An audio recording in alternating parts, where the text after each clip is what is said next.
Atunci când nu reușim să ne aducem echilibrul în gânduri, când totul pare încurcat și neclar, portofelul salvează situația confuză și îndepărtează tristețea. Cum? Permițând accesul la molul de stări. O rochie, un ruj, o cămașă sau poate lucruri mai scumpe, mult mai scumpe. Uneori, cei mai aroganți dintre noi cumpărăm și oameni. Uneori realizăm asta, alteori nu. Banii cumpără stări. Fie că alegem să investim în senzații, în lucruri, în experiențe sau în oameni. Petrecem mult timp, unii dintre noi mult prea mult timp, încercând să găsim soluții alternative pentru a ne simți bine.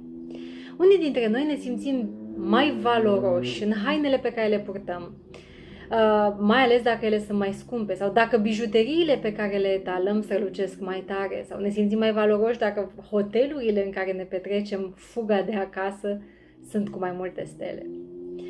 Și pentru că vrem să ne simțim bine, cumpărăm starea de a fi strălucitor, de a părea că ești bine.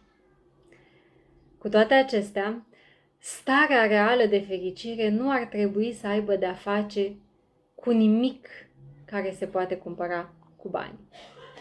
Învață să identifici nevoia de a fi bine și caută vindecare, alinare, putere în tine, în cei dragi, în Dumnezeu, dacă și tu crezi că există.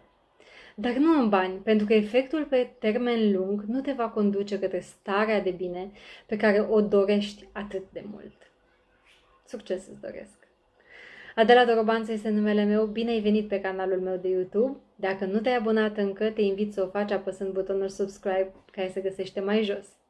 Dacă ești interesat de dezvoltarea personală a copilului tău, te invit să intri pe www.lion-training.ro și vezi acolo ce oferte am pregătit pentru tine.